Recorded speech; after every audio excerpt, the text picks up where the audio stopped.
Nuestras oraciones abren puertas de oportunidad para que Dios obre poderosamente en la vida de los demás. Él respeta nuestra libertad de elección y derrama su Espíritu Santo a través de nosotros para influir en ellos para su reino. Y la oración libera los poderes del cielo en su nombre. Y nuestras oraciones se convierten en el canal que Dios usa para influir poderosamente en otros para la vida eterna. En un momento más, regresaré.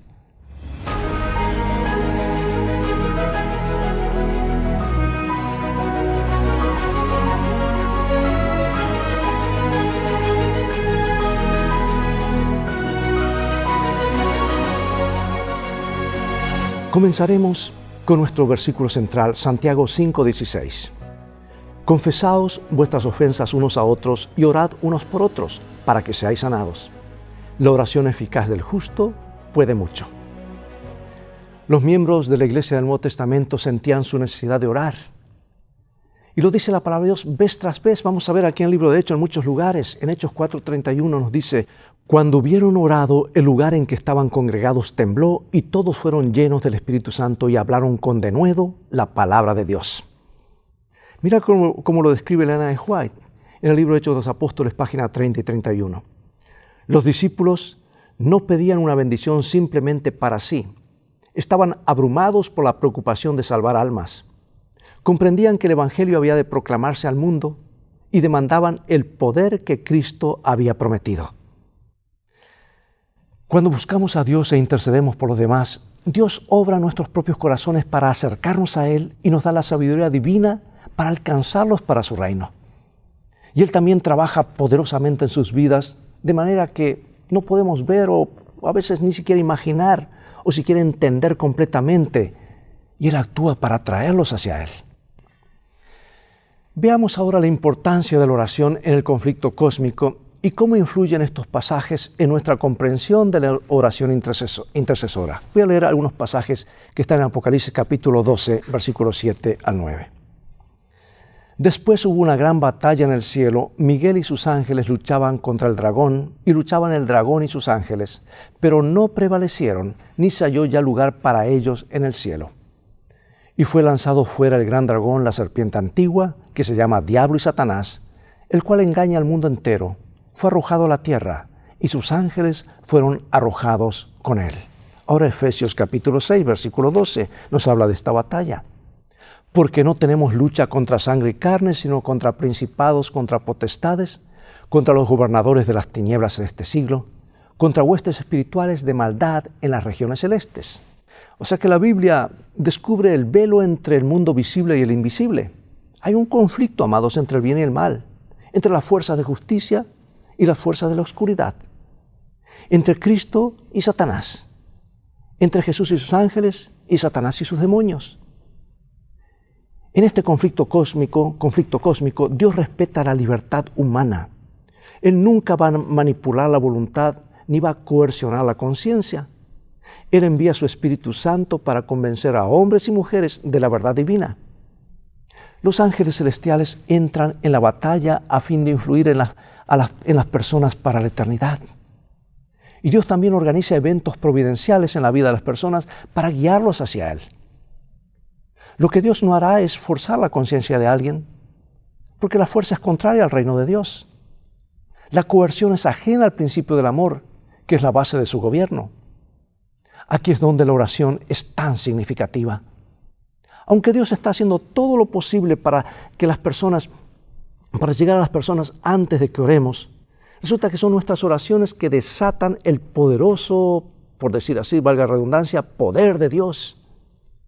Él respeta la libertad de elección al orar por otro y puede hacer más a la luz de la controversia entre el bien y el mal.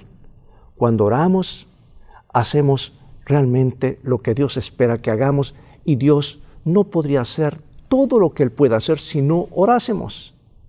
Veamos cómo lo dice la sierva del Señor en el Conflicto de los Siglos, en la página 580. Forma parte del plan de Dios concedernos en respuesta a la oración hecha con fe lo que no nos daría si no se lo pidiésemos así. Al tratar el tema de la oración intercesora, debemos reconocer humildemente que no entendemos completamente el accionar de Dios. Pero esto no debe impedirnos entrar continuamente en las bendiciones que ofrece la oración para nosotros y para los demás. Pero se preguntó, ¿por qué crees que Dios obra más poderosamente cuando oramos que cuando descuidamos la oración? Incluso si no entendemos completamente cómo funciona todo, ¿por qué la advertencia bíblica de orar por otros debiera impulsarnos a hacer exactamente eso? Sígueme por favor en estos varios versículos que tienen relación con la vida de oración de Jesús y su efectividad en el ministerio. En San Lucas capítulo 3 versículos 21 nos dice: aconteció que cuando todo el pueblo se bautizaba, también Jesús fue bautizado, y orando el cielo se abrió. Aconteció que mientras Jesús oraba aparte, estaban con él los discípulos. Como ves, la vida de Jesús fue una vida de constante comunión con su Padre, una vida de oración. Y en el momento de su bautismo, cuando inició su ministerio mesiánico, oró por el poder divino para cumplir el propósito del cielo. El Espíritu Santo le dio poder para hacer la voluntad del Padre y cumplir la tarea que tenía por delante. Ya sea la alimentación de los 5,000, la curación del leproso o la liberación de los endemoniados, Jesús reconocía que en la batalla entre el bien y el mal, la oración es un arma poderosa para vencer a las fuerzas del infierno. Porque la oración es una forma ordenada por el cielo de combinar nuestra impotencia y debilidad con el poder omnipotente de Dios. Es un medio de elevarnos hacia el cielo. El único que puede tocar los corazones de aquellos por quienes oramos es Dios. Mira qué hermoso la seguridad que le dio Jesús a Pedro para prepararlo para las tentaciones que enfrentaría en un futuro cercano. Y también nos da a nosotros una seguridad muy, muy clara cuando enfrentamos tentaciones. Mira lo que dijo en San Lucas capítulo 22, versículos 31 en adelante. Dijo también el Señor: Simón, Simón, he aquí Satanás os ha pedido para zarandearos como a trigo, pero yo he rogado por ti que tu fe no falte. Y en Hebreos capítulo 7, versículo 25. Por lo cual puede también salvar perpetuamente a los que por él se acercan a Dios, viviendo siempre para interceder por ellos. Como ves, los ganadores efectivos de almas son hombres y mujeres de oración. Jesús oró por Pedro por su nombre. Le aseguró a Pedro que en el momento de su mayor tentación estaría orando por él. Y Satanás entendía muy bien el potencial de Pedro para el avance del reino de Dios. Planificaba hacer todo lo posible para destruir la influencia positiva de Pedro en la iglesia cristiana. Pero a través de todas sus tentaciones, Jesús permaneció orando y perseveró orando por Pedro. Y las oraciones del Maestro fueron respondidas. Qué realidad tan emocionante reconocer que el Salvador también está orando por nosotros. Lo dice San Juan capítulo 17. Él oró por nosotros, Él ora por nosotros. Y Él nos invita a unirnos a Él en esta obra de oración intercesora y presentar a otros por nombre ante el trono de Dios. Déjame decirte algo claramente aquí. El poder de la oración intercesora en este gran conflicto que hay. Tal vez esa persona no quiere saber nada de Jesús. Pero el deseo de Jesús es salvarlo. Jesús no va a actuar en forma arbitraria para obrar algo si esa persona, porque respeta la voluntad de esa persona. El diablo tampoco puede actuar directamente. Pero Jesús quiere salvarlo. Por otro lado estás tú que has aceptado a Jesús y quieres que esa persona se salve. Y cuando tú entonces oras a Dios, le estás dando a Dios el derecho legal ante el universo para descargar, por decir así, toda su artillería, todo su poder sobre esa persona. ¿Captas tú el poder de la oración intercesora en este gran conflicto? desata el poder del cielo en favor de esa persona por la cual oramos. Eso es la maravilla de orar unos por otros. Pero recuerda que la oración en sí no es la oración en sí la que tiene el poder. El poder está en Dios. La oración es solamente el medio. Por eso pregunto, amado y amada, ¿por quién estás orando en este momento? ¿Estás orando por alguien que quieres ver en el reino de los cielos? Ese familiar, ese vecino, aunque esté por allá lejos ese familiar, ese hijo, esa hija, ese esposo. ¿Por qué es tan importante nunca rendirse, sin importar cuán difícil parezca la situación? Amados, la oración intercesora es bíblica, porque a lo largo de todo el ministerio, de su ministerio, Pablo oró por los nuevos conversos en todas las iglesias que él estableció a través de todo su ministerio evangelizador.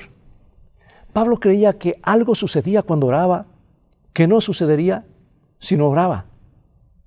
Y aunque estaba lejos de sus seres queridos, reconocía que podían estar unidos de corazón mientras oraban los unos por los otros. Mira lo que dice en Efesios capítulo 1, versículos 15 al 21. Por esta causa también yo, habiendo oído de vuestra fe en el Señor Jesús y de vuestro amor para con todos los santos, no ceso de dar gracias por vosotros, haciendo memoria de vosotros en mis oraciones. La oración de Pablo por los creyentes de Éfeso es notable. Oró para que Dios les diera sabiduría, discernimiento espiritual, para que iluminara sus mentes con la verdad divina y les diera la esperanza de la vida eterna. Y él también oró para que experimentaran la poderosa obra del poder de Dios en sus vidas. Amados, este Dios es tan poderoso que resucitó a Jesús de entre los muertos. Un evento que forma el fundamento de esperanza, de vida eterna en Él.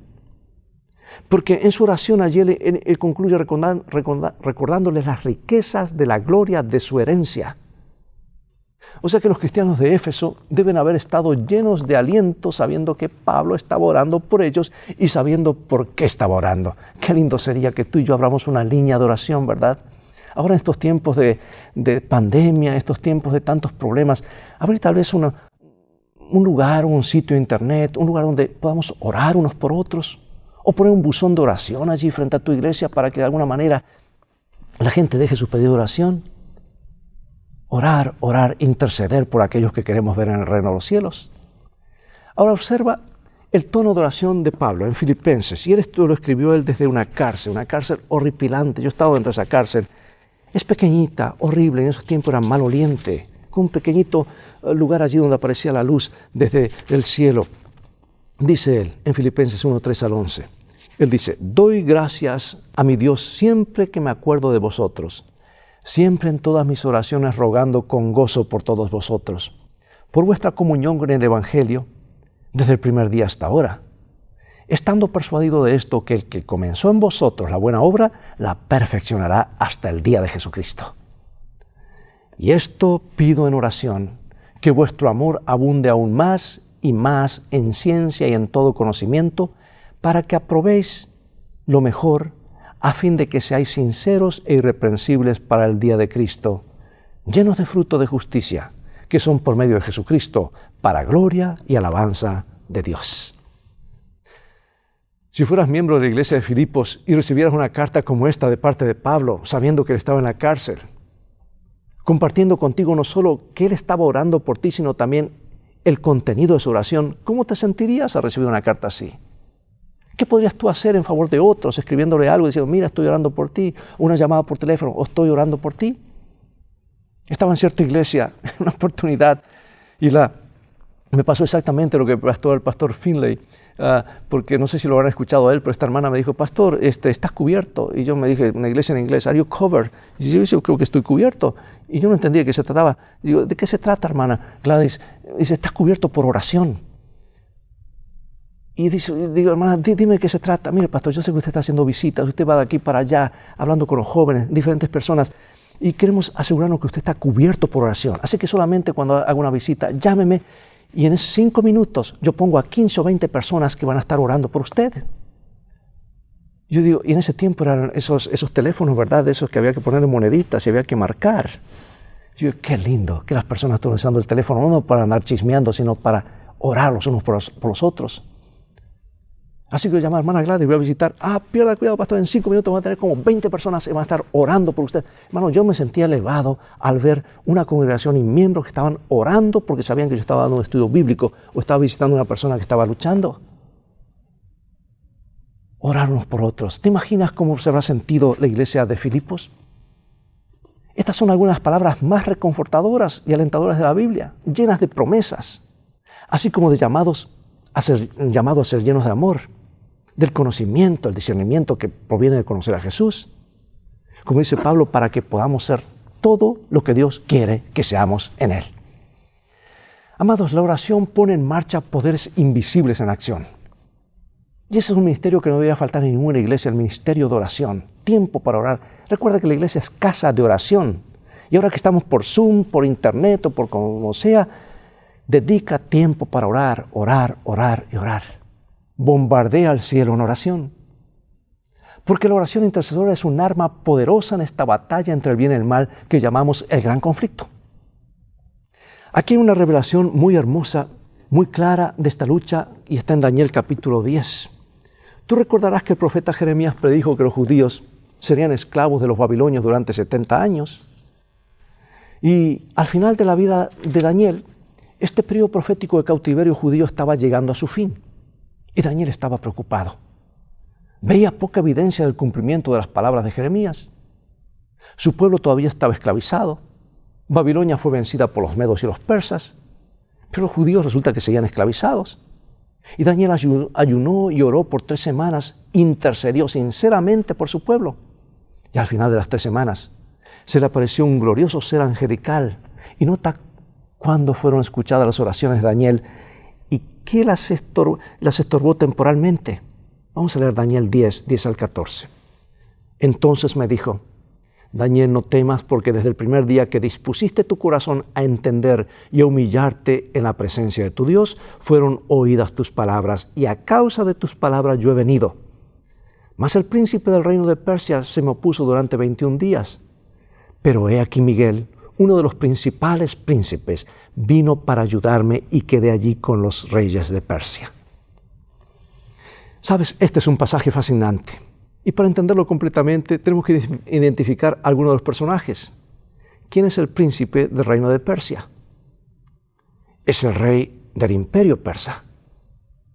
Es muy probable que la expresión el príncipe del reino de Persia represente a Satanás. Jesús mismo lo llamó el príncipe de este mundo o el gobernante de este mundo. Y Pablo lo etiquetó como el príncipe de la potestad del aire.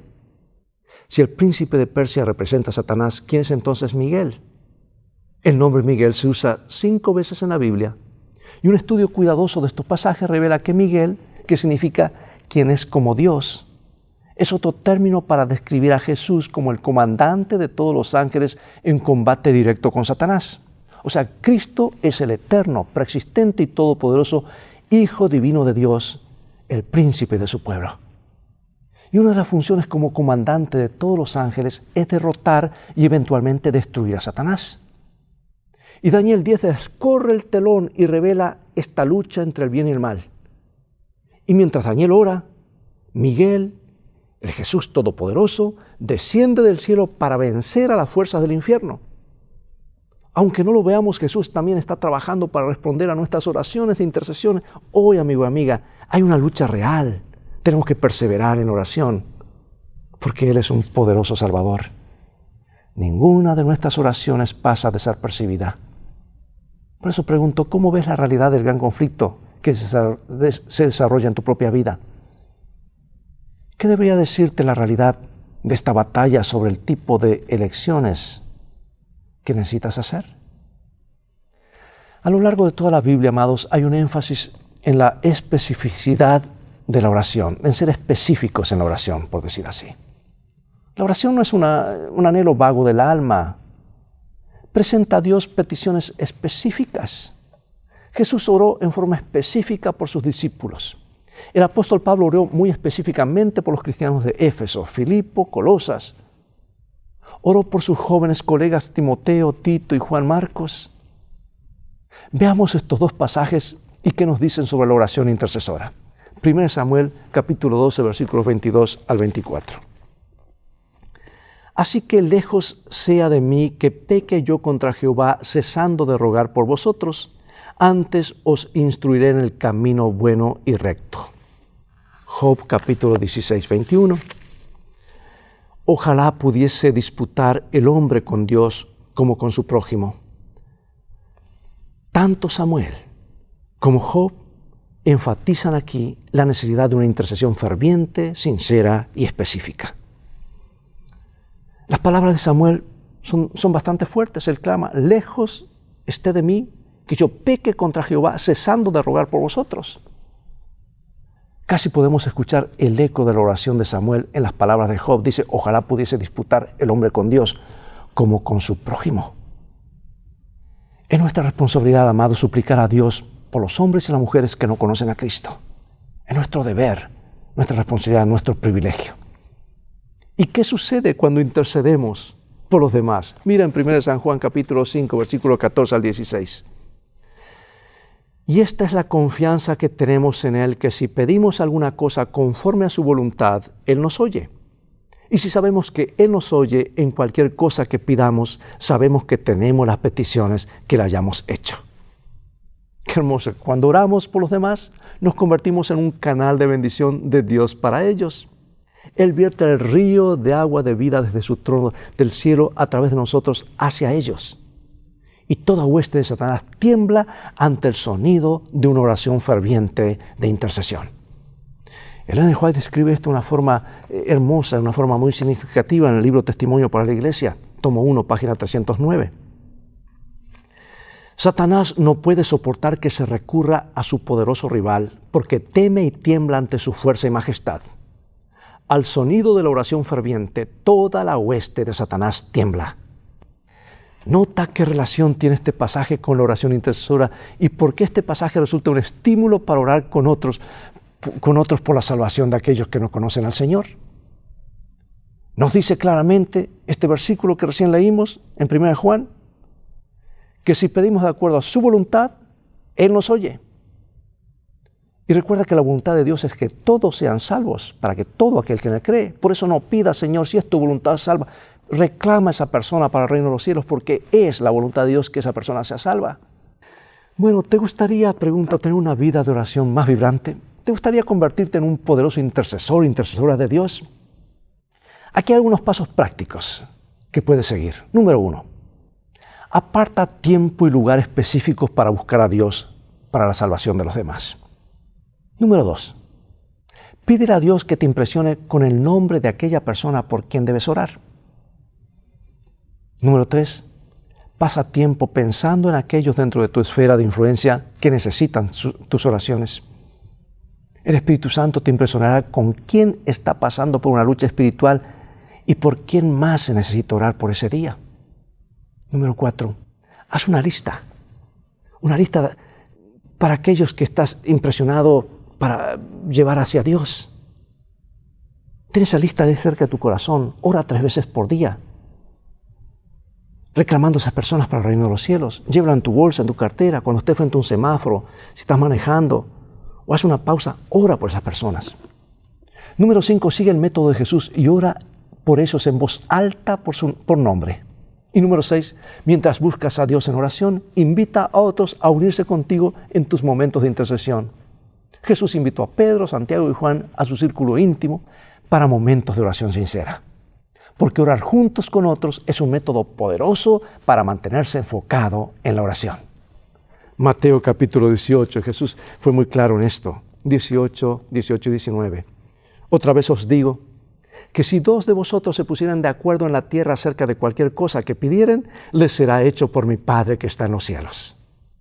Bien, amados, te cuento 2 casos que vi. Llegué a una iglesia y vi 4 cadenas de papeles de colores adheridas a todas las paredes interiores del santuario. Pensé que era una decoración para algún programa especial. Durante los minutos misioneros me di cuenta de qué se trataba. Y es que el director misionero invitó a pasar a todos los que tenían nombres para interceder por ellos. Les dio un papelito de color. Cada uno pasó y escribió uno o varios nombres. Luego hicieron eslabones y unieron esos papelitos unos con otros formando una cadena. Y allí se mantuvieron orando nombre por todos esos papelitos, esos eslabones, reclamándolos para el reino de los cielos. Y al finalizar, unieron esa cadena que medía más o menos unos 2 metros, los unieron a las otras cadenas que estaban en la pared. Y yo decía, gloria a Dios por esto. Estaban orando e intercediendo por miles de personas. Amados, no sin causa, esa iglesia plantó 3 iglesias en 3 años, en unos lugares más seculares del planeta, como es el centro de Europa. En otra iglesia, junto al buzón de las cartas, frente a la iglesia colocaron un buzón de oración. Prayer Mailbox, así le llamaban. Buzón de oración. Prepararon unas hermosas tarjetas que decían algo así: la iglesia adventista del séptimo día de su vecindario cree en el poder que hay en Dios a través de la oración. Si usted tiene alguna necesidad por la cual orar, trabajo, salud, familia, desafíos, etc., queremos interceder a Dios por usted. Sin ningún compromiso, deposite por escrito su pedido de oración en el buzón que está frente a la iglesia y tenga la seguridad que el pastor y la iglesia estarán orando por usted para que Dios obre en su vida. Y allí aparecía la dirección de la iglesia y una hermosa promesa bíblica y una cita de Elena de White. Cientos de personas, hermanos, dejaron sus pedidos de oración cada semana en ese buzón, al lado de que tenía una bandejita, ¿verdad?, con una tarjeta y un lápiz. Y otra bandejita que contenía promesas de Dios para ese día, en esa tarjetita que ellos podían llevar. Por eso pregunto, si las puertas de tu iglesia se cerraran hoy, ¿lo notarían los miembros de tu comunidad? Y ahora que el tiempo se nos ha ido, para finalizar, amados, cuando oramos por los demás, Dios honra nuestro compromiso con Él y nuestra dependencia de su poder al emplear todos los recursos del cielo para transformar las vidas humanas. Y a medida que nuestras oraciones ascienden a su trono, a medida que los seres angelicales entran en acción a la orden de esa oración, dice Elena de White lo siguiente: ángeles ministradores esperan junto al trono de Dios, al trono, para obedecer instantáneamente el mandato de Jesucristo de contestar cada oración ofrecida con fe viva y fervorosa. Tenemos la seguridad de que ni una oración se pierde, ni Dios olvida jamás a alguien. Están almacenadas en el cielo para ser respondidas en el momento y lugar que Él considere mejor. Otra cita más para terminar. La oración de fe nunca se pierde, pero es presunción suponer que siempre será contestada en la forma misma y para el objeto mismo que esperamos. Es posible que no siempre veamos respuestas inmediatas o de la forma como queremos en aquellos por quienes oramos, pero Dios se está moviendo sobre sus corazones de maneras que solo sabremos en la eternidad. Sí, Jesús ganó la guerra y sabemos que su bando ganará al final. Pero mientras tanto es importante que oremos y busquemos hacer todo lo posible para mantenernos fieles a Él y trabajar por la salvación de los demás. Acompáñame en oración. Gracias, nuestro Padre, porque la oración es el medio que descarga todo el poder del cielo en favor de aquellos por los cuales oramos. Pedimos que tu poder venga a nuestras vidas y seamos utilizados como canales de intercesión en favor de otras personas.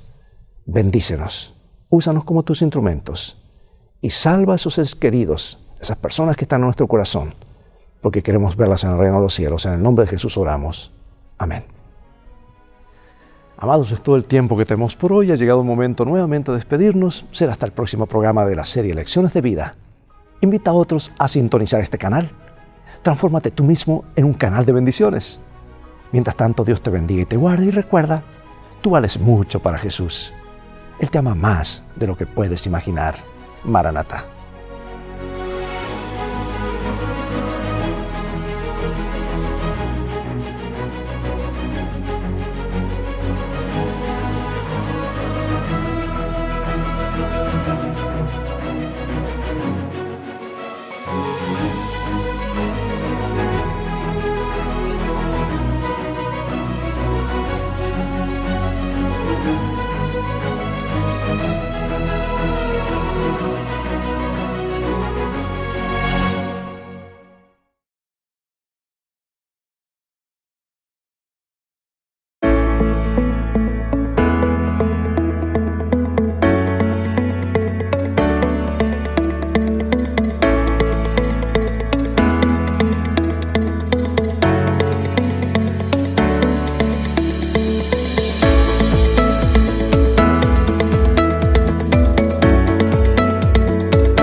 Hola niños, feliz sábado, ¿cómo están? Otra vez con ustedes la tía Irma para contarles una historia. Pero para poder contarles la historia, primero quiero mostrarles algo. Les quiero mostrar una imagen. Ustedes me van a decir de qué piensan que trata la historia de hoy. Miren, ¿pueden mirar algo? Miren y díganme de qué trata la historia. ¿Acaso no ven nada? ¿No pueden ver nada? ¿Están ciegos? Bueno, vamos a dejar la imagen a un lado. Y la historia que les voy a contar la podemos encontrar en Marcos. En nuestra Biblia la podemos encontrar en Marcos 10:46. Resulta que un día Jesús y sus amigos iban caminando a una ciudad. Cuando iban llegando a esa ciudad, vieron que a la orilla de la carretera había un hombre sentado ahí que pedía comida, pedía lo que le pudieran dar. Ese hombre era ciego. Ese hombre se llamaba Bartimeo. ¿Saben? Un dato del que me acabo de enterar hace un rato es que era Bartimeo porque Bart significa hijo en arameo. Él era hijo de Timeo, por eso se llamaba Bartimeo. Eso es un dato que solo quería compartir con ustedes que me pareció interesante y curioso. Bueno, este hombre estaba sentado a la orilla de la carretera pidiendo comida y lo que le pudieran dar porque él no podía ver, así que no podía trabajar. Pero en ese momento él escuchó bullicio que venía un bullicio por ahí y él no sabía qué era, pero de pronto se dio cuenta que era Jesús. Él ya había escuchado hablar de Jesús, sabía que Jesús sanaba a los enfermos, entonces él confiaba que podía sanarlo. Así que cuando escuchó que venía, gritó: ¡Jesús, ten piedad de mí! ¡Jesús, ten piedad de mí! Y la gente que estaba cerca de él le dijo: ¡cállate, no hables! ¡Shh! Jesús no te va a escuchar. Nosotros queremos escuchar lo que Jesús está diciendo. Pero él no hizo caso y seguía gritando: ¡Jesús, ten piedad de mí! ¡Jesús, ten piedad de mí! Entonces Jesús lo escuchó y les dijo: traigan a ese hombre. Y entonces fueron y lo trajeron. La gente que estaba cerca le dijo: mira, levántate, Jesús te ha escuchado, quiere verte. Él se levantó como pudo, tiró su capa y se fue hacia Jesús. Cuando llegó con Jesús, Jesús le preguntó: ¿qué quieres que haga? Y él le dijo: maestro, quiero que me devuelvas la vista, quiero ver otra vez. Jesús le dijo: tu fe te ha sanado.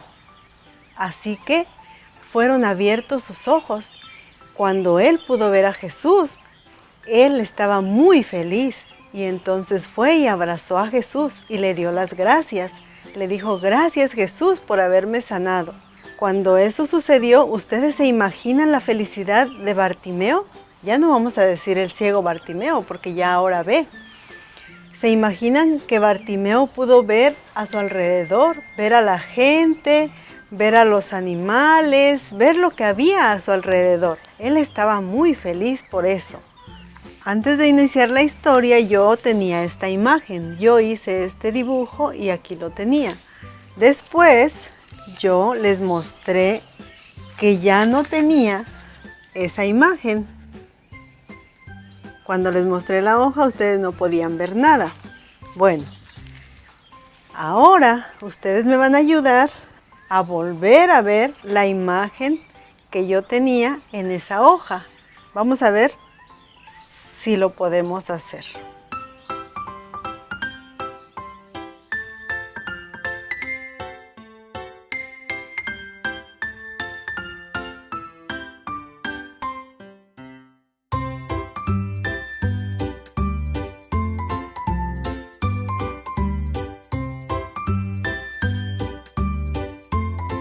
¿Pueden ver qué tenemos aquí? Tenemos a un hombre feliz. Este hombre es Bartimeo. Bartimeo después de haber recobrado la vista. ¿Pueden verlo? Miren, de esa manera nosotros también tenemos algunas cosas en las que Jesús nos puede ayudar. Tal vez no estamos ciegos, pero tal vez estamos enfermos, tal vez tenemos alguna necesidad, no lo sé, pero ustedes saben cuáles son sus necesidades. Gracias, niños, por estar este sábado con nosotros, gracias por estar con nosotros en este culto, en nuestra iglesia. Los veo el próximo sábado. Adiós.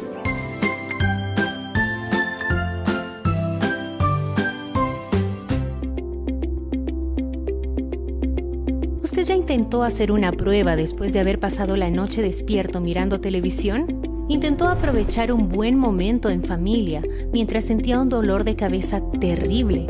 Es difícil, ¿verdad? Cuando nuestro cuerpo no está bien, nuestra mente y nuestra relación con los demás y con Dios se ven directamente afectadas. Por eso, Dios nos aconseja en su palabra sobre el cuidado que debemos tener con nuestra salud. El libro de Levítico, por ejemplo, está lleno de orientaciones que Dios les dio a los israelitas sobre alimentación e higiene, porque Él quería que su pueblo estuviera saludable para relacionarse con Él. Y al hablar de los israelitas, recordamos el santuario que Dios les pidió que construyeran porque quería habitar en medio de ellos. Esa tienda ya no existe más, pero no significa que Dios dejó de estar con su pueblo. El apóstol Pablo dice que nuestro cuerpo es templo del Espíritu Santo, quien habita en nosotros y debemos glorificarlo cuidando su santuario. Y no es una tarea difícil, son hábitos sencillos, como una alimentación equilibrada, exposición al sol y al aire puro, ingestión suficiente de agua, ejercicio físico regular, tener cuidado con los excesos, confianza en Dios y buenas noches de sueño. Nos proporcionan todo lo que nuestro cuerpo necesita para mantenerse saludable y bien dispuesto. Los adventistas creemos que el cuidado de la salud es un plan de Dios para sus hijos, pero es importante recordar que nuestra salvación no depende de lo que comemos o dejamos de comer, o si tenemos hábitos saludables o no. La recibimos por la aceptación de la gracia de Dios. Pero convengamos, es natural que si fuimos conmovidos por esa gracia maravillosa, mantendremos nuestro cuerpo y nuestra mente en sus condiciones plenas para alabar y servir a ese Dios. ¿Es así?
De eternidad en eternidad, exaltado seas en tu belleza, digno de loor, digno de loor,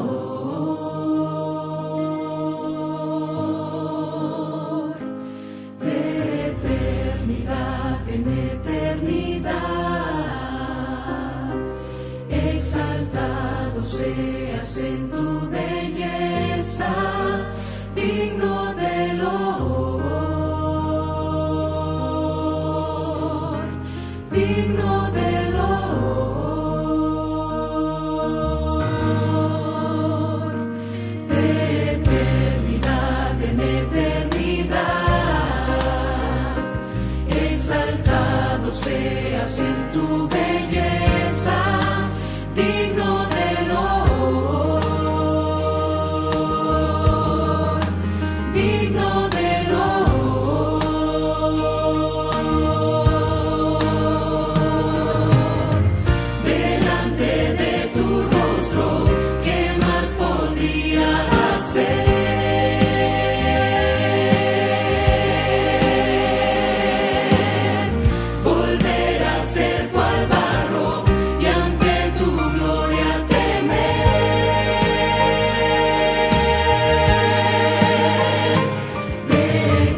creas en tu belleza, digno del honor, digno del honor.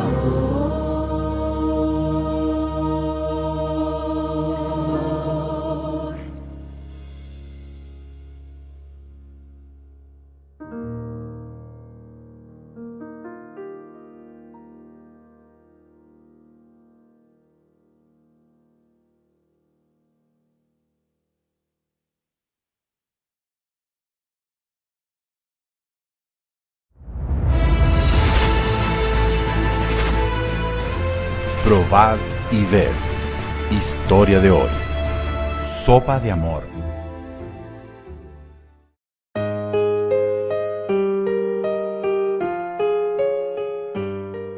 Muchas personas necesitan una oración.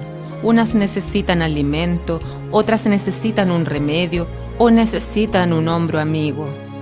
A veces, las personas solo necesitan que vayas a su casa a prestarles un poco de atención, darles una sonrisa y mostrar que conoces a Jesús y quieres presentarle a ese Jesús.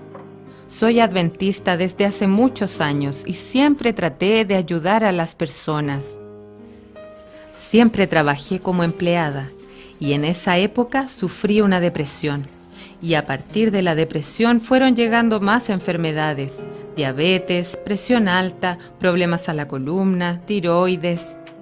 Y entonces busqué trabajo. Como también era empleada y cocinera, le pedía a Dios que usara mi talento para que pudiera ayudar a la gente. Me regalaron una olla, me regalaron una cocina, me registré en un programa social para recibir los alimentos. Entonces empecé a hacer la sopa solidaria. Cada viernes hago comida pensando en las personas, en que va a haber alguien necesitado en la iglesia. Ahí las invito una por una a mi casa. Ellas se alimentan, después oro con ellas y comienza una nueva amistad cada vez. Durante todo este tiempo siempre apoyé a los colportores, les di alimento, a los Caleb, a los evangelistas que vienen a trabajar a esta región, y como fruto de este trabajo ya hemos tenido bautismos de más de 20 personas. Hace poco tiempo atrás teníamos una pésima estructura de cocina y el área para distribuir la sopa era muy mala. Pero hace poco recibimos la gran ayuda de empresarios y de la Iglesia Adventista para reformar nuestra cocina de la sopa solidaria. Las personas que vienen aquí a buscar sopa son personas de la región y de otros barrios también. Hay personas que viajan 13 kilómetros para buscarla porque su necesidad es grande. Vienen en bicicleta, en carreta, pero vienen y aquí les sirvo a todos porque Dios me ha bendecido. Hoy llevamos más de 5 años desde que iniciamos el proyecto y todos los domingos la gente necesitada viene a buscar su sopa y lleva a sus casas para alimentar a sus hijos, porque durante la semana no tienen qué comer. Además del alimento material, también les doy alimento espiritual, llevándolas a la iglesia, dándoles estudios bíblicos, acompañándoles en el grupo pequeño. La gente me pregunta, Enir, ¿qué planes tienes para el futuro? Yo respondo, hacer lo que estoy haciendo, sirviendo la sopa, haciendo el bien a las personas, porque esta es la misión que Dios me confió. Todavía tomo mis remedios, pero soy feliz, porque eliminé el foco de la enfermedad y me concentré en la obra que Dios me confió, que es la de ayudar a los necesitados. Todo lo puedo en Cristo que me fortalece. ¿Qué tal si usted hace lo mismo? Probad y ved. ¡Qué experiencia maravillosa la de la hermana Enir!, ¿no es cierto? Y ahora los invito a participar de este momento de adoración a través de los diezmos y ofrendas. Que Dios los bendiga.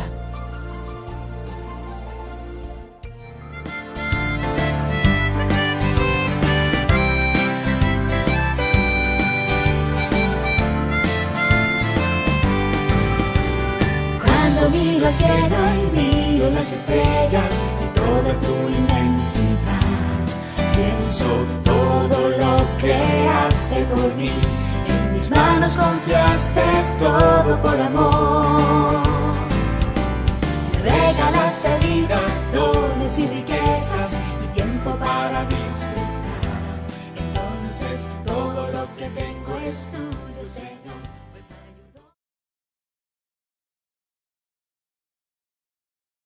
La palabra de Dios. Vamos a orar. Padre bueno que estás en los cielos, Señor, en este momento simplemente queremos venir delante de ti, Señor, para pedirte que tú puedas llenar nuestra vida, que puedas llenar nuestra alma, Señor, de tu Espíritu. Y te agradecemos porque sabemos que ya lo hiciste, porque tu promesa dice que donde estén 2 o 3 reunidos en tu nombre, ahí estás tú, Señor.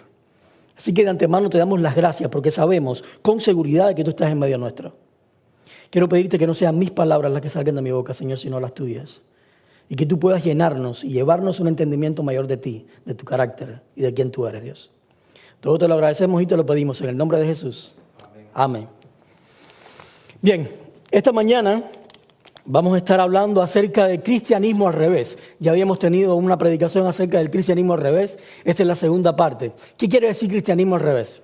Cristianismo al revés, porque el cristianismo que vino a traer Jesús es completamente diferente o va en contra de nuestra naturaleza pecadora. Nosotros en nuestra naturaleza pecadora tenemos la tendencia de buscar un cristianismo que se asemeje a nosotros o que nos haga sentir cómodos en nuestra relación con Dios. Sin embargo, cuando Jesús vino, Él presentó un cristianismo, una relación con Dios o un Dios completamente diferente al Dios que tenía la iglesia en su tiempo. Fue por eso que los fariseos lo mataron, porque no estaban de acuerdo con el cristianismo que Jesús les estaba presentando. Y hoy nosotros, porque eso pasa, es nuestra tendencia, tenemos que luchar en contra de eso. Siempre que la iglesia lleva un tiempo, la tendencia es adaptarse a doctrinas, a tradiciones, a costumbres que nos van alejando del verdadero cristianismo, que nos van alejando de quién es el verdadero Dios. Así que vamos a darle un poco de vuelta al asunto. La otra vez que estuvimos predicando acerca de esto, estábamos hablando del perdón principalmente. Y hoy también vamos a tocar un poquito del perdón, pero la temática fundamental va a ser la oración. La oración. ¿Cómo luce la oración en el cristianismo al revés? ¿Cómo luce la oración en el tipo de cristianismo que nos vino a presentar Jesús? ¿Cómo luce la oración en la vida de Jesús y no en la vida de los fariseos? Que es muy diferente. Así que quiero tocar 2 aspectos con ustedes acerca de la oración. El primero que voy a tocar es la oración como máquina expendedora, o pudiéramos decir en inglés como vending machine. La oración es una máquina de expender, donde tú metes tu monedita y sacas lo que tú quieres. Esa es la idea que generalmente tenemos de la oración. Vamos a tratar esa idea, la oración como máquina expendedora o vending machine. Y la segunda sería la oración como instrumento de restitución. Oración como instrumento de restitución. Y vamos a comenzar con la primera pregunta. Quizás ustedes se pregunten por qué aquí no está puesto qué es la oración. Porque qué es la oración abarca muchísimo. Yo creo que nos podríamos pasar una serie completa de 10 temas hablando acerca de qué es la oración y no daríamos abasto todavía. Porque la oración vincula dentro de ella muchísimas áreas. Muchísimas áreas. Es por eso que es más fácil preguntar qué no es la oración. Y la oración no es muchísimas cosas, pero lo más básico que no es la oración es pedir. La oración no es pedir. Y quizás ustedes se estén preguntando en sus cabezas, ven acá, entonces ¿qué hacemos? Con varios textos que hay en la Biblia donde dice, pedid y se os dará. Todo lo que pidieres en mi nombre será dado. ¿Qué hacemos con esos textos? ¿Acaso eso no es pedir? Cierto que es pedir. Claro que lo es. Pero también es cierto que nosotros solamente leemos la parte del texto que más nos gusta y que más nos conviene. Yo ahora no estoy para darles un estudio completo de por qué la oración no es pedir, pero sí voy a sembrar en ustedes algunas cositas que las dejo de tarea para que ustedes la vayan estudiando individualmente y profundicen en este tema. Y quizás si tienen alguna duda pueden hablar conmigo y preguntarme más, y yo también estoy estudiando sobre esto. Pero la oración no es pedir, por varias circunstancias y varias cosas. De hecho, me atrevo a decir esta frase y quizás les suene fea a algunos o les suene incómodo a algunos, pero cuando más pedimos es porque menos conocemos. Y les voy a poner 2 ejemplos. Cuando ustedes llegan a casa de un amigo o una persona, supongamos que no es un amigo, llegan a casa de una persona que ustedes no conocen, no tienen mucha relación con ella, cuando llegan a la casa y tienen sed, ¿qué ustedes hacen? ¿Se levantan y van al refrigerador, toman un vaso, lo llenan de agua o simplemente lo piden? Le piden el agua porque no tienen confianza con esa persona. No la conocen, no tienen una relación con ella tan estrecha como para tú levantarte, ir al refrigerador, tomar un vaso y servirte tú mismo el agua. Sin embargo, cuando llegas a casa de un buen amigo, cuando llegas a casa de tus padres, llegas a casa de tu hermano y tú tienes sed, ¿qué es lo que generalmente tú haces? Tú simplemente te paras, vas, tomas el agua, sabes dónde está el vaso, sabes dónde está el agua, te sirves tú mismo. Les pongo otro ejemplo. En nuestra vida diaria, en nuestra etapa como seres humanos, ¿cuál es la etapa en que nosotros más pedimos? Cuando somos niños. Y mientras más pequeños, más pedimos. De hecho, el primer lenguaje que tiene un bebé es pedir. Toda su comunicación con los padres se trata en pedir. El bebé de 0 a 1 año quizás no habla, pero sí sabe pedir bien las cosas. Porque cuando tiene hambre se pone a llorar. Y hasta que no le des la leche, no para de llorar. Así que nuestra primera manera de comunicarnos es pedir. Pero a medida que vamos creciendo y vamos madurando, nos damos cuenta que cuando yo tengo hambre, yo no tengo que gritar ni tengo que llorar. Simplemente voy al refrigerador y busco lo que hay de comer. Y no necesito que mi mamá me dé la comida. O que mi papá venga y me dé lo que tengo que hacer. O que me lleven al baño y entonces me cambien los pañales. O que me tengan que bañar. Porque a medida que voy creciendo y voy madurando, mi relación con las personas que están alrededor mío, es decir, los padres, va creciendo y se convierte en otra cosa que no es solamente pedir. Y vamos a analizar un poquito más. ¿Por qué cuando más pedimos es cuando menos conocemos? Y en este caso, menos conocemos a Dios. Quiero analizar con ustedes esta parábola por encimita como primer punto.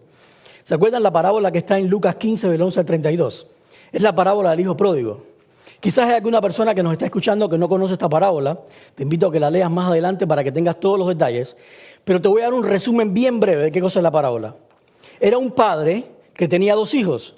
Y uno de los hijos quería irse a gastarse el dinero de la fortuna. No quería seguir viviendo en la casa del padre. Así que le pide al padre: papi, dame toda la fortuna, me quiero ir para otra ciudad. El padre le da la parte del dinero que le toma y el chico se va y gasta el dinero en muchas cosas. Cuando se le acaba el dinero, al final el muchacho regresa a casa arrepentido y el padre lo restituye como hijo.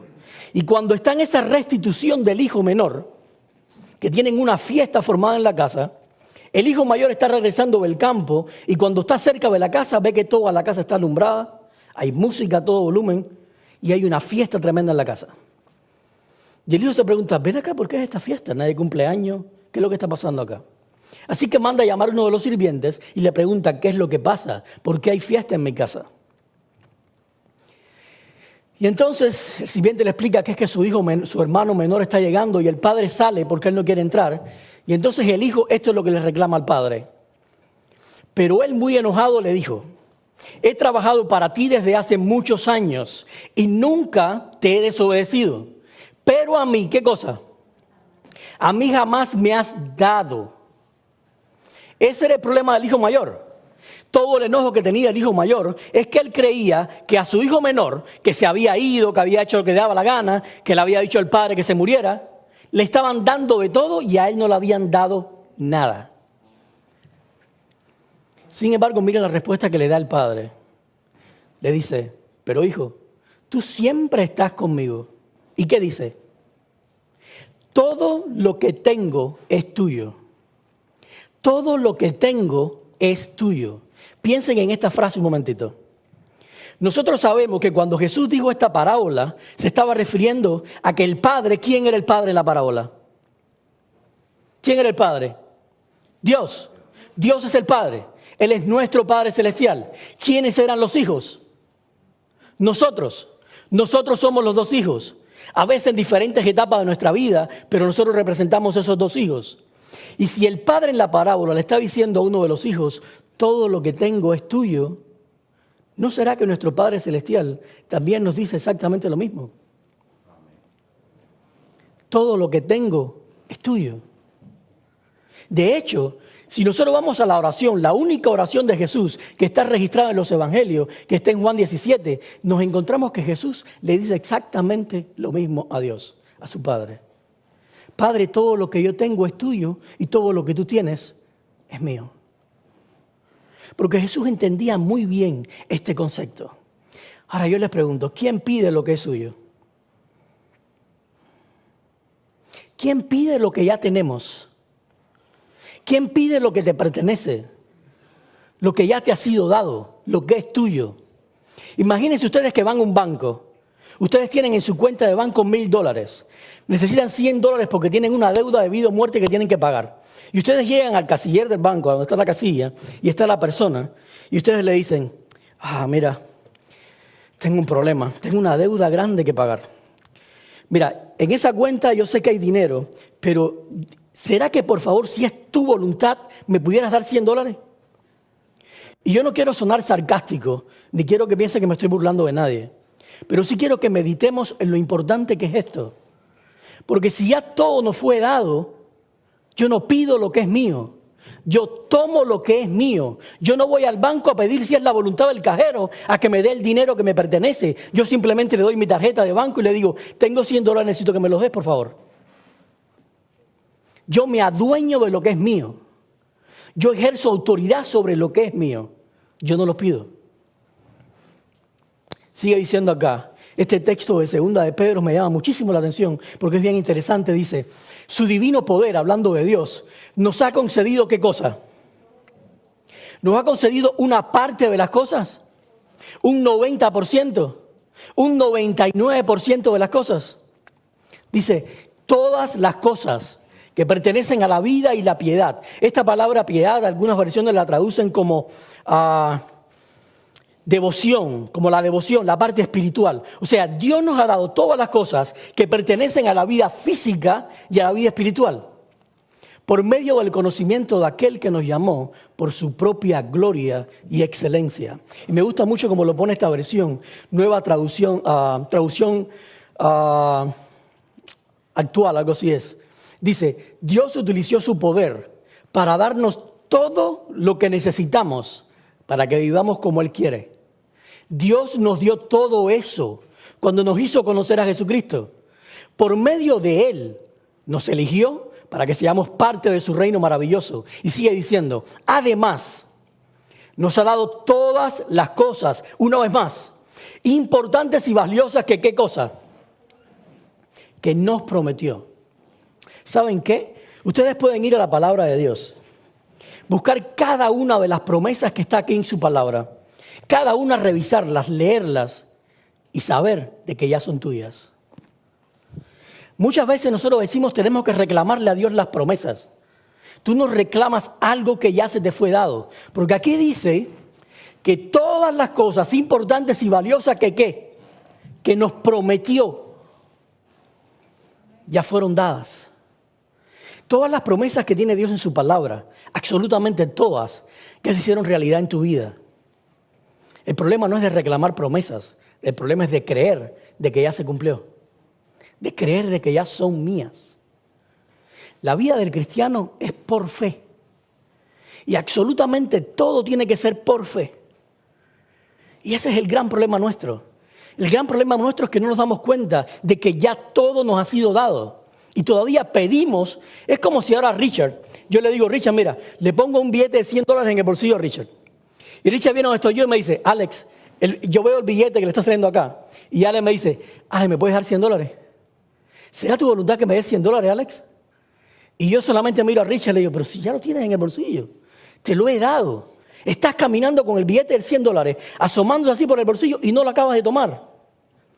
Así vemos a Dios constantemente. Dios constantemente le dice, nosotros vamos a Dios y le decimos, Señor, te reclamo tus promesas, te pido que me des esto, y Dios te mira y te dice, ya te la di.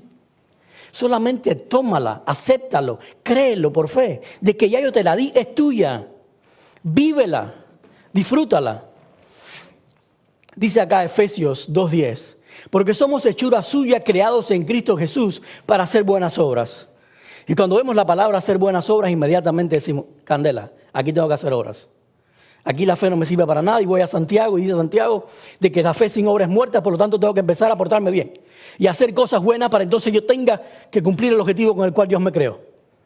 Y nos olvidamos de que mucho antes, 2 versos antes solamente, Pablo está diciendo, porque la salvación es por gracia y no por obras. ¿Por qué? Porque las obras hacen que ¿qué cosa? Que nos gloriemos. Entonces, si Dios te dice que las obras te hacen exaltarte a ti mismo, te hacen gloriarte a ti mismo, ¿cómo tú crees que ahora Dios te va a decir, haz obras? Y miren lo que dice acá. Fíjate hasta qué punto pensó Dios todas las cosas. Cuando seguimos leyendo este mismo verso, dice, para hacer buenas obras, las cuales Dios preparó de antemano, ¿para qué? Para que anduviésemos en ellas. Tú ni tan siquiera tienes que preocuparte por hacer obras buenas. Ya Dios las hizo por ti. Él las preparó por ti porque tú y yo no somos buenos.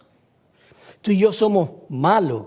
Y lo bueno del Evangelio es que tenemos un Dios que es todo bueno y que a pesar de que nosotros somos malos, aún así nos ama. Amén. Esa es la buena noticia del Evangelio. Y Dios no te pide a ti que hagas ningún tipo de obra buena. Simplemente te pide que camines por las obras que Él preparó para ti. Para que las personas vieran en ti. Pero todo eso es por fe. Todo eso es por fe. ¿Quién pide lo que se le ha dado? La persona que pide lo que ya se lo ha dado es la persona que no cree que ya lo tiene. No hay otra respuesta. No hay otra respuesta. Nos puede doler en el alma, nos puede descubrir el alma a nosotros y decir, ¿cómo es posible? Y me puede chocar y me pongo a poner enojado conmigo mismo, pero esa es la realidad. Aquella persona que pide lo que ya se le ha dado es porque todavía no lo cree. Y si yo no creo que ya se me fue dado, entonces yo no creo lo que dice la palabra de Dios. Y si yo no creo lo que dice la palabra de Dios, tampoco creo en la persona que la dijo, que fue el mismo Dios. Y la Biblia dice que todo lo que no viene de fe es pecado. Y si yo no creo por fe lo que me dice la palabra de Dios, entonces yo puedo venir a la iglesia, yo puedo orar todos los días, yo puedo estudiar la Biblia todos los días, pero sigo viviendo en pecado, porque yo no creo lo que Dios me dice por fe. Simplemente piensen en esto. Les pongo un ejemplo. Pedro. ¿Se acuerdan de Pedro? Un tipo bien impulsivo, un tipo bien arrogante al principio. Y Pedro nos encontramos con él un día que está caminando después del Pentecostés, después que ya es un apóstol de Dios, un apóstol de Jesús. Viene caminando con Juan y van llegando a la sinagoga, van llegando al templo. Y de repente se encuentran en la escalera del templo, cuando van a entrar, a una persona paralítica de nacimiento. Y esta persona estaba pidiendo limosnas. Y la persona, como le pide limosnas a todo el mundo, le pide limosnas también a ellos. Y Pedro dice lo siguiente: no tengo plata ni oro, pero lo que tengo. ¿Qué tenía Pedro? ¿Qué era lo que tenía Pedro? Lo que tengo, en el nombre de Jesucristo de Nazaret, levántate y anda. Ahora, ustedes escucharon la oración que les dije al principio, que nosotros repetimos tanto, que dijo Jesús: todo lo que pidieran al Padre en el nombre mío, ¿qué cosa? Ahí no está pidiendo Pedro en el nombre de Jesús y no recibió lo que pidió. Eso es muy diferente. Y ni tan siquiera te das cuenta que Pedro nunca dijo: Padre, yo te pido en el nombre de Jesús que si es tu voluntad, sanes a este hombre. Pedro simplemente tomó lo que ya se le había dado y dijo: en el nombre de Jesucristo, porque no es mi nombre, en el nombre de Él, yo te digo, levántate y anda. Y la oración fue contestada al momento. ¿De dónde sacó Pedro que ya él tenía ese poder? Un poco de tiempo antes que Jesús muriera, Jesús les dijo a los discípulos: y estas señales acompañarán a ¿quiénes? Y esto es bien importante. Porque Jesús fue bien detallista en sus palabras y Él no dijo: estas señales acompañarán a mis discípulos, o acompañarán a todos los que me siguen, o acompañarán a todos los pastores, o acompañarán a todos los ancianos, o todos los miembros de iglesia. Simplemente van a acompañar a aquellos que la creen. Dice: en mi nombre expulsarán demonios, hablarán nuevas lenguas, tomarán en las manos serpientes, y si beben algo venenoso no les hará daño. Además, pondrán las manos sobre los enfermos y estos sanarán. Ese era el poder que le había sido otorgado a Pedro, que era el poder del Espíritu de Dios. Y él simplemente tomó lo que era suyo y lo aplicó para beneficio de otro, para gloria de Dios. Y esa es la oración. Ese es el poder que tiene la oración, que nosotros todavía no hemos logrado llegar a él. Y yo estoy incluido en eso. No piense que le estoy condenando a ustedes que no tienen fe. Yo tampoco la tengo. Tenemos que aprender a creer toda palabra que sale de la boca de Dios y vivir por cada palabra que sale de la boca de Dios. Fíjense lo que dice esta mujer, la Madre Teresa de Calcuta. Todos sabemos que la Madre Teresa de Calcuta fue una persona que se dedicó todo el tiempo a servir, ¿verdad? Toda la vida estaba donde estaba la necesidad de las personas. Si había un niño hambriento, ahí estaba la Madre Teresa de Calcuta buscándole de comer, personas en miseria, en todas estas cosas. Y mira lo que dice esta mujer. Una persona que se pasaba casi todo el tiempo orando dice, la oración no es pedir. Y tú dices, ¿cómo es posible que una persona que siempre está en misión, siempre está sirviendo, no pida? Lo más lógico es que ella diga, Señor, ese niño que está allá no tiene comida, dale comida. Señor, esta persona que encontré acá tiene cáncer, por favor, líbrala del cáncer. Ella dice, la oración no es pedir. La oración es ponerse en manos de Dios, a su disposición y escuchar su voz en lo profundo del corazón. En otras palabras, es decirle a Dios, Señor, aquí estoy. Llévame a donde tú quieres que vaya. Porque tú a través de mí vas a sanar lo que tengas que sanar. Vas a alimentar al que tengas que alimentar. Y vas a liberar al que tengas que liberar. Para eso es la oración. Dice también Mahatma Gandhi. Dice, la oración no es pedir. Exactamente lo mismo. Y él dice, es un anhelo del alma. Es la misión diaria de la propia debilidad humana. Es mejor en la oración tener un corazón sin palabras que palabras sin corazón. Es tremendo. Piensa en eso por un momentito. Nuestras oraciones a veces son inmensas de larga y son puras palabrerías. Puras palabras. Y las palabras, yo he escuchado un dicho que dice, se las lleva el viento. Dice Mahatma Gandhi, es mejor cuando vayas a orar, tener un corazón dispuesto a escuchar a Dios, que estar hablando tantas palabras y no un corazón dispuesto. Piensen en eso. La oración no es una máquina expendedora. Dios no es un vending machine donde la oración se convierte en mi monedita, que yo selecciono lo que quiero tomar o lo que quiero comer y simplemente meto la monedita, oro y le digo, Señor, dame eso. Eso no es la oración. El cristianismo nominal, ese cristianismo en el cual vivimos, nos ha enseñado que esa es la oración. Y constantemente nos pasamos pidiendo, aún sean para cosas buenas. La oración no es una máquina expendedora, no es un vending machine. ¿Qué es la oración entonces? Y como les dije al principio, esto es una pregunta bien abarcante, pero solamente me quiero detener con ustedes en unos 4 principios para ver el poder que tiene la oración como instrumento de restitución. La oración es un instrumento de restitución y hay 4 principios que son bien importantes que los vamos a ver y extraer de este verso. En este momento Jesús había terminado la cena con sus discípulos, estaba en la cena con todos sus discípulos, con los 12, y de repente se vira a Simón y le dice, mira que Satanás ha pedido zarandearlos a ustedes como si fuera trigo. Y noten ustedes acá lo que está en negritas. ¿Quién pidió? Satanás pidió. Satanás pidió porque Satanás no tiene nada en su poder. Tú no eres de Satanás, tú eres de Dios. No importa cuán malo seas, no importa si ahora estás en bebidas, si estás en alcohol, si estás en droga, si estás en lo que sea. No importa cuán hondo estés en el pecado. Así como el hijo pródigo puedes estar en el fango, arrastrándote con los cerdos. Pero tú no eres de Satanás, tú eres de Dios. Por lo tanto, aquel que pide tiene que pedir lo que no es suyo. Satanás le toca pedirle a Dios. Míralo como lo pone esta versión. Traducción al lenguaje actual. Dice, después Jesús le dijo a Pedro, Pedro, escucha bien, Satanás ha pedido permiso a Dios para ponerles pruebas difíciles a todos ustedes. ¿Y qué dice? Y Dios se lo concedió, Dios se lo ha dado. Y me gusta mucho la manera en que esta versión lo pone porque revela algo que las otras versiones no ponen, que simplemente lo asumimos. Y es que Dios respeta tanto nuestra libertad que incluso respeta la libertad de Satanás de poder tentarnos. Ese es Dios. Hasta ese punto llega el amor de Dios.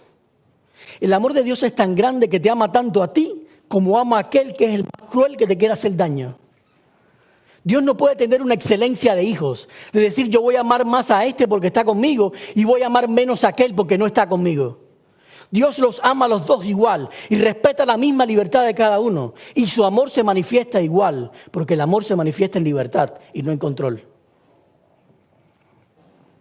Sigue diciendo, pero yo he orado a ti, dice Jesús, para que no falle tu fe. Y tú cuando hayas vuelto a mí, fortalece a tus hermanos. Ahora mira bien lo que dice acá. Dice Jesús que oró por Pedro. En otras palabras, Jesús intercedió por Pedro en ese momento. Jesús sabía de que Satanás estaba pidiéndole al Padre permiso para tentarlo, para hacerlo caer. Y Jesús inmediatamente intercede por Pedro. ¿Pedro le pidió que intercediera? No, ¿verdad? Pero Jesús intercedió. No solo eso. Cuando Jesús dice, yo intercedo por ti para que tu fe no falte. ¿Qué es lo que estaba diciendo Jesús al Padre?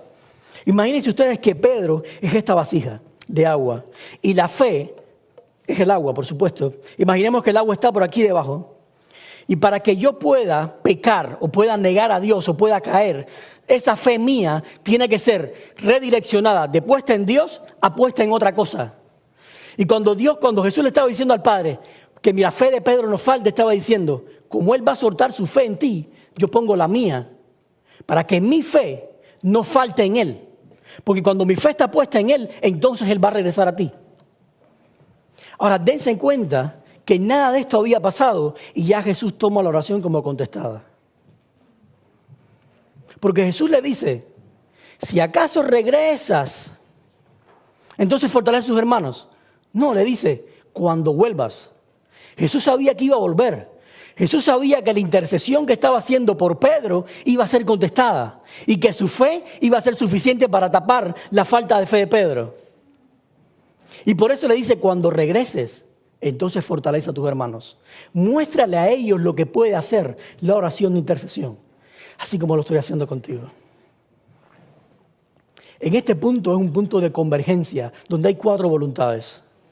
Tenemos la voluntad de Satanás, que la voluntad de Satanás, ¿qué cosa era? Hacer caer a Pedro.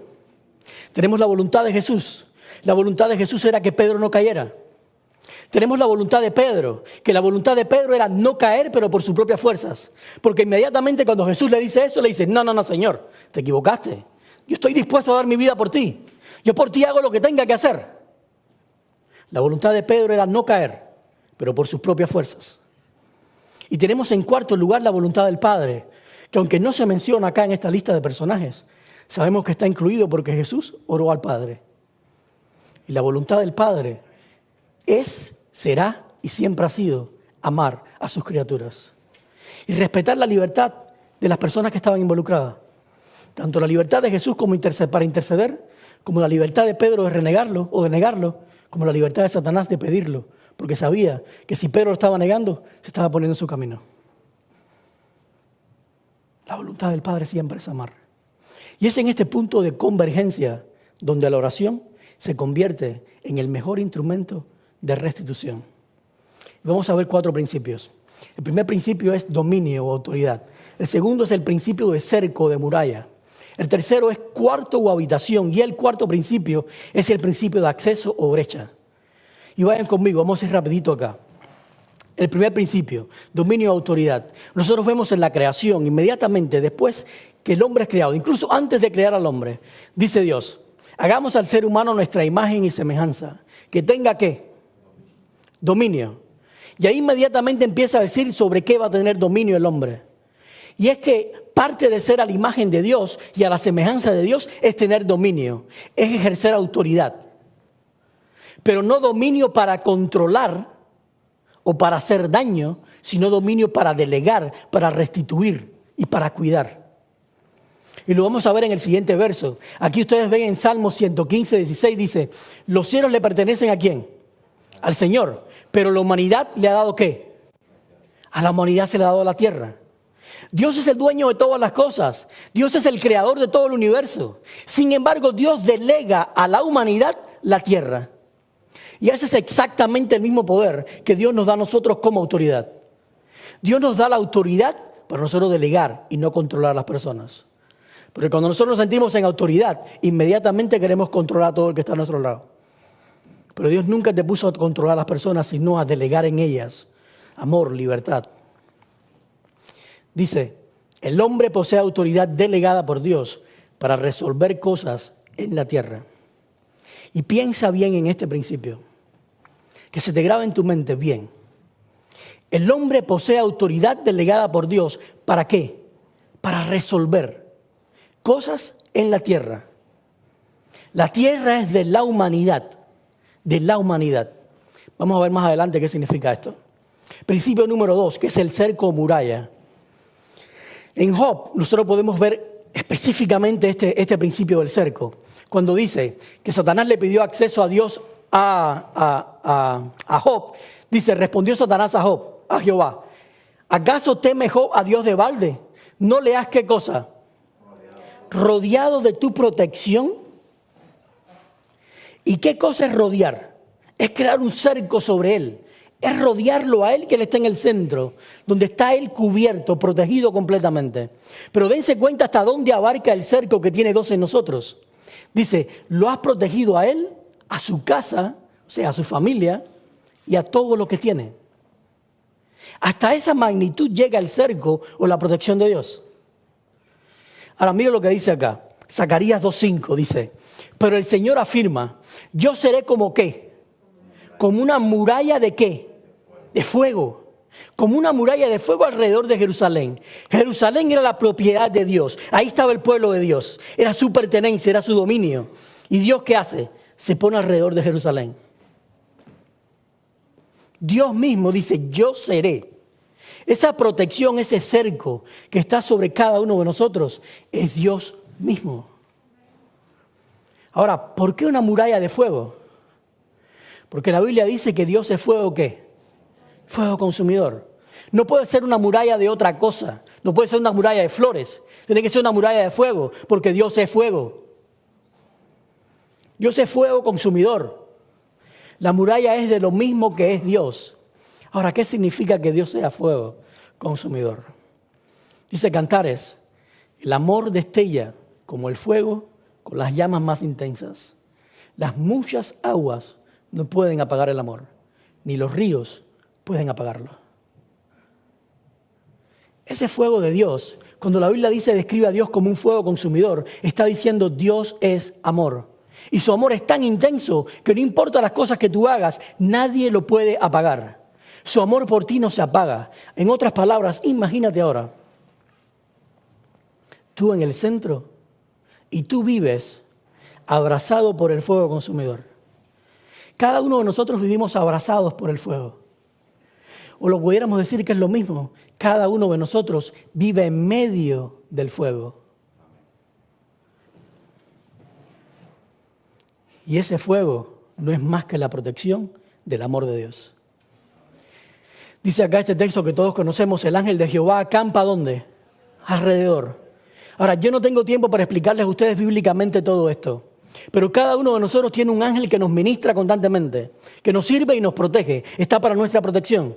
Es parte de ese cerco que Dios tiene sobre ti.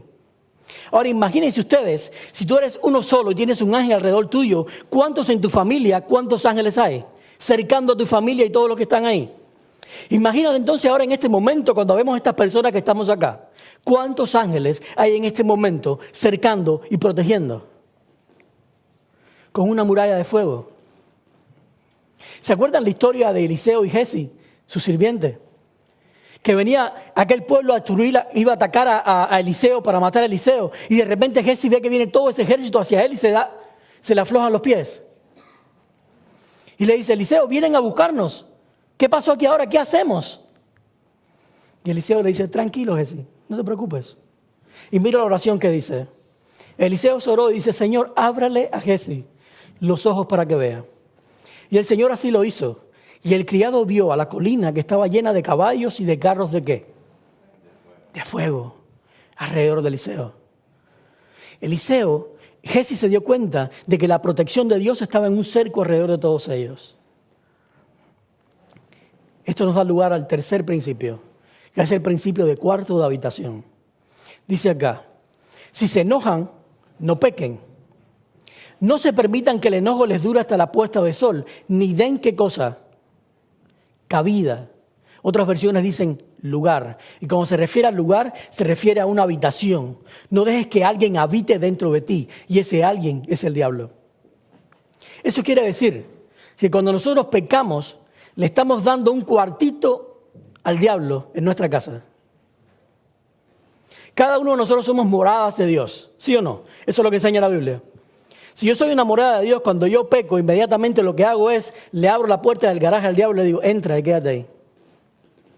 Eso es pecar. Dice, si se pone el sol, o sea, si te enojas no llegues a pecar, porque cuando pecas le das un lugar, una habitación al diablo. Si lees este verso en inglés, lo dice mucho mejor. Dice, do not make room for the devil. Ahora vamos a ver este texto en un conjunto, en una comunidad.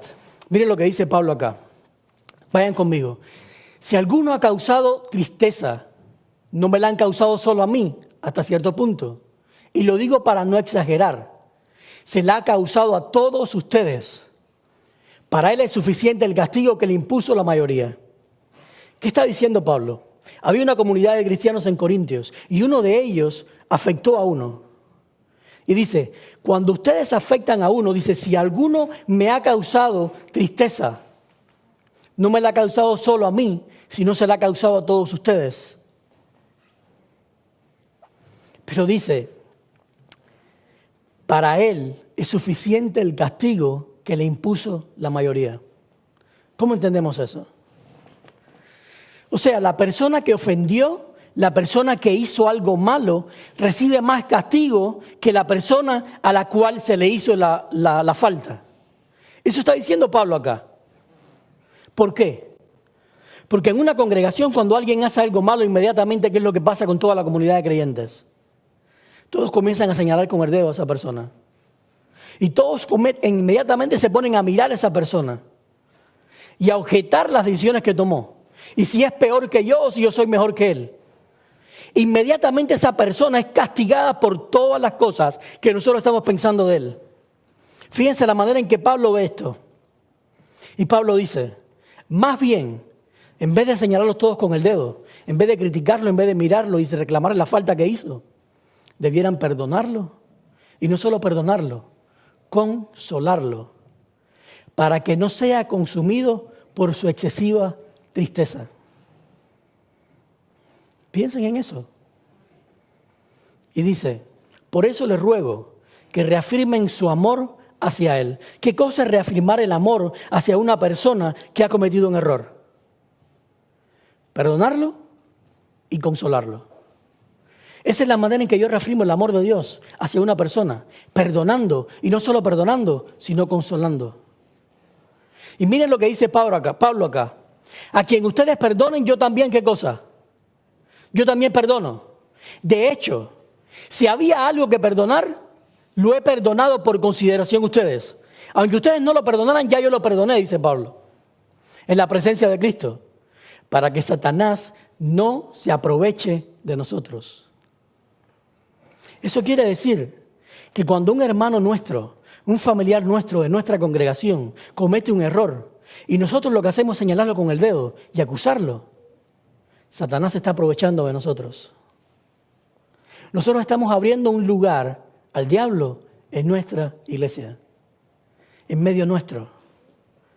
La única manera de que el diablo no se aproveche de nosotros es cuando perdonamos y consolamos y manifestamos el amor de Dios hacia esa persona que cometió el error. En otras palabras, la falta de amor le da ventaja, lugar o habitación a Satanás. ¿Cuántos de ustedes han escuchado a una persona que dicen, me ha hecho daño, y tú dices simplemente, yo lo perdono? Lo perdono, pero no lo amo. Te estoy diciendo que no has hecho absolutamente nada. Cuando tú perdonas a una persona, pero dices que no lo amas, no lo restituyes y no lo consuelas, entonces estás haciendo exactamente lo mismo que si no hubieras dicho que lo perdonas. Porque le estás dando ventaja al diablo sobre ti. El carácter de Dios no es perdonar. El carácter de Dios es amor. Y Dios perdona porque Él es amor. Por lo tanto, lo que tenemos que reflejar es el amor de Dios. Y el amor de Dios se refleja en perdón y consuelo. No solamente en perdón. Número 4. Y el último principio. Es el principio de acceso o brecha. Y miren lo que dice acá. Isaías, ya que ustedes han rechazado esta palabra, mirémoslos en el mismo setting de Pablo, donde Pablo dice, si ustedes no quieren perdonar a esta persona, si no quieren consolarlo, están rechazando la palabra de Dios. Y dice, y confían en la violencia y en la iniquidad y se apoyan en ella, este pecado será a ustedes como ¿qué? Como una grieta que se extiende por lo alto del muro, por un alto muro, hasta resquebrajarlo y hacer que se derrumbe en cualquier momento. Inmediatamente que tú le das lugar al diablo en tu vida, esa muralla que tiene Dios, ese cerco de protección que tiene Dios sobre ti, ¿qué es lo que pasa? Se hace una grieta. Una grieta donde el diablo tiene acceso completo a esa persona. Y cuando se hace la grieta dice que corre el peligro de resquebrajarse por completo y derrumbarse en cualquier momento. Ezequiel 22 al 24, 22, 24 al 30, describe al pueblo de Dios. Y Dios está describiendo a su pueblo de una manera espeluznante. Que tú dices, este es el pueblo de Dios, es increíble. Lo describo como lobos rapaces que están buscando la manera de devorar a sus miembros o a las personas que están alrededor de ellos. Personas sanguinarias, personas que solamente buscan lo suyo, personas egoístas. Y en el verso 30, Dios dice lo siguiente. Busqué entre ellos un hombre que levantara una muralla y que se pusiera ¿dónde? En la brecha. Que se pusiera en la brecha delante de mí a favor de la tierra, para que yo no la destruyera, pero no lo hallé. La oración de Dios, o esa oración, o el propósito que tiene la oración, es exactamente ese, ponerte en la brecha. Ponerte en la brecha para que el enemigo no pueda llegar a ti. Ahora, yo me lo imagino de esta manera. Imagínense ustedes que yo cometo o alguien comete una falta entre todos nosotros. Esa persona está acá, tiene un cerco de protección, tiene varios ángeles puestos alrededor de ella, cercándola para protegerla. Cuando esa persona le da habitación al diablo o me hace un daño a mí, me falta a mí, inmediatamente le da habitación al diablo. ¿Y qué cree en esa muralla de protección? Una brecha. Imagínense a dos ángeles que se quitan la mano. Se tienen que soltar la mano y dejar el camino abierto para que llegue Satanás a ella. Cuando yo perdono a esa persona, yo la perdono, aun cuando ella no me ha pedido perdón, aun cuando esa persona no se ha arrepentido. Cuando yo la perdono, dice que el Padre también la perdona. Y no solo la perdona, sino que yo me pongo en la brecha. Yo me pongo en el medio para que el diablo no tenga acceso a ella. Imagínense ustedes hasta qué punto puede llegar la oración de intercesión por una persona. De yo ponerme en la brecha, en el camino, en medio, entre Satanás y esa persona, para que no le pueda hacer daño. Esa es la misión que Dios le dio al pueblo de Israel. Dice, reconstruirán las ruinas antiguas, reforzarán los cimientos antiguos y los llamarán. Esta es la manera en que el pueblo de Dios debería ser conocido. Reparador de muros caídos. ¿Reparador de qué cosa? De cercos de protección. Reconstructor de casas en ruinas o de personas en ruinas. Es aquí donde la oración deja de ser egoísta para ser altruista. La oración deja de convertirse en un medio donde todo es para mí, para mi beneficio. Yo pido, para convertirse en una cosa que es para el beneficio de los demás. Esa fue la manera en que Jesús usó la oración.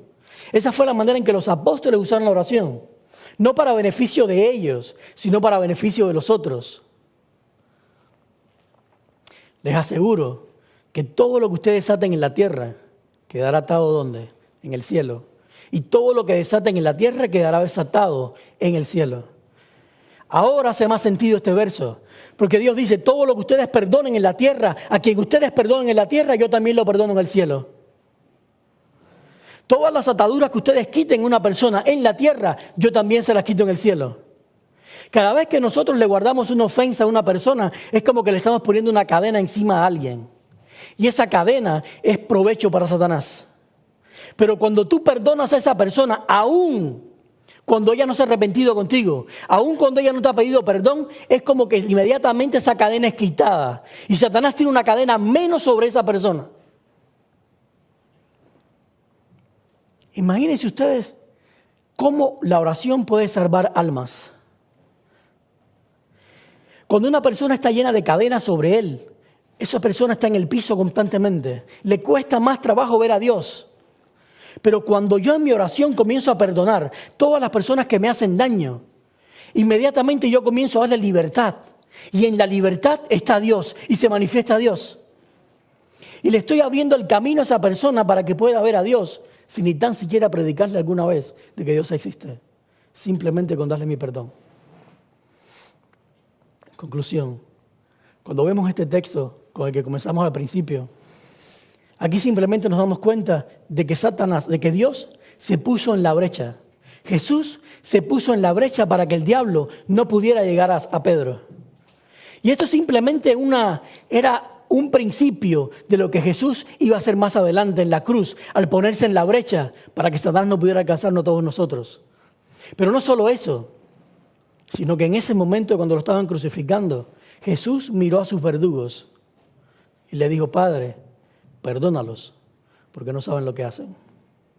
En ese momento, Jesús se volvió a poner en la brecha y se puso en la brecha para aquellas personas que lo estaban matando. Y yo les pregunto a ustedes, ¿ustedes creen que el Padre no respondió a la oración de Jesús?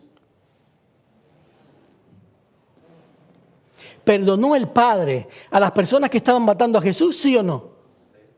Claro que fueron perdonadas. Por supuesto que fueron perdonadas. ¿Alguno de ellos se arrepintió? ¿Alguno de ellos le pidió perdón al Padre por lo que estaba haciendo? Ninguno. Pero Jesús lo perdonó y el Padre lo perdonó. Porque lo que tú desates en la tierra será desatado en el cielo. Lo que tú perdones en la tierra será perdonado en el cielo. El cristianismo nominal nos ha hecho de la oración algo egoísta. Algo que es simplemente para nuestro beneficio. Algo que es para nosotros nada más. Donde yo le empleo para hacerme yo y yo, egoístamente. Sin embargo, el cristianismo, en el cristianismo al revés, que fue el cristianismo que Jesús nos enseñó, la oración es más poderosa que eso. La oración no es para mí, la oración no es egoísta, sino altruista. Siempre es en beneficio del otro, no en beneficio mío. Y eso lo vemos también cuando comenzó el cristianismo. Vemos a un Esteban que cuando lo estaban apedreando, también miró a sus verdugos y le dijo, cayendo de rodillas: Señor, no les tomes en cuenta este pecado. Y les vuelvo a preguntar lo mismo. ¿Perdonó el Padre a las personas que estaban apedreando a Esteban? Claro que sí. Aunque nada más se arrepintió uno de ellos, que fue Pablo luego. Pero los demás también fueron perdonados de ese pecado. Imagínate cuántas personas tú y yo podemos liberar del pecado cuando le otorgamos perdón. Es mi deseo que cada uno de nosotros, en esta mañana, podamos comenzar a ver la oración como algo completamente diferente. Que no miremos la oración como siempre nos han enseñado. La oración no es para tu beneficio. Ya Dios te dio todas las cosas. Ya Dios te benefició en el momento en que te creó y murió por ti. Dios en la cruz te dio todo, te dio poder sobre todo, te entregó su espíritu y te dio todo lo que necesitas para tu vida física y tu vida espiritual. Simplemente aduéñate de eso con autoridad en el nombre de Dios. Y úsalo para el beneficio de los demás, para el beneficio de aquellos que todavía no se han dado cuenta que lo tienen también. Comencemos a liberar personas con nuestro perdón, con nuestra oración, con nuestra intercesión. Porque para eso es la intercesión. No es para pedirle perdón al Padre o decirle al papá, papá, no le hagas daño porque yo lo amo. No, Dios no necesita que tú le digas que tú lo amas. Dios también lo ama. Porque tanto amó Dios el Padre al mundo que mandó a su Hijo. Dios nos ama tanto como Jesús. La oración intercesora es simplemente para yo comenzar a liberar personas de las manos de Satanás y que puedan ver a Dios. Que Dios los bendiga. Y vamos a cantar un canto.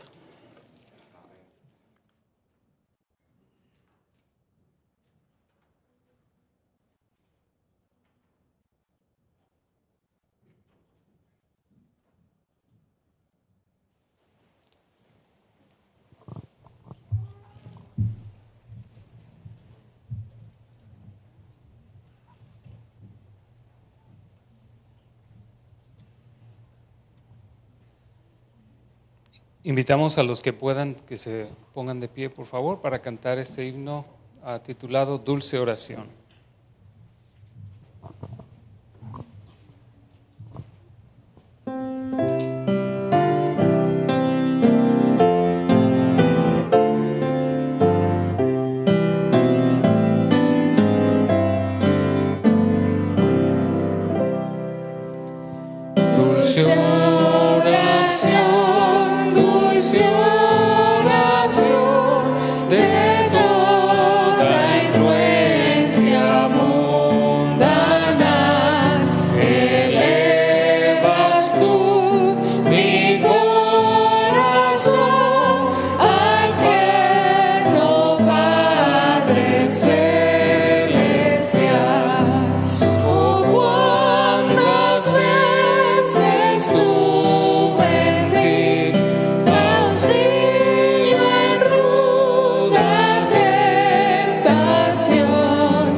Padre bueno que estás en los cielos, Señor, te agradecemos mucho, porque tú en Cristo nos diste todas las cosas, Dios.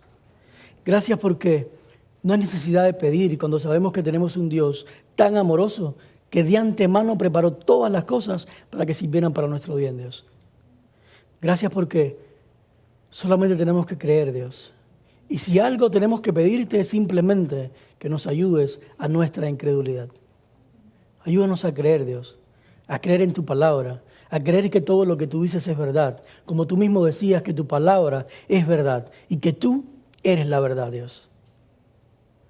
Gracias porque tú pones en nosotros un poder tan maravilloso a través de tu Espíritu que nos das la posibilidad de liberar a personas de las cadenas del enemigo. Por favor, ayúdanos a usar ese poder para ventaja de ti y no para ventaja del enemigo, Señor.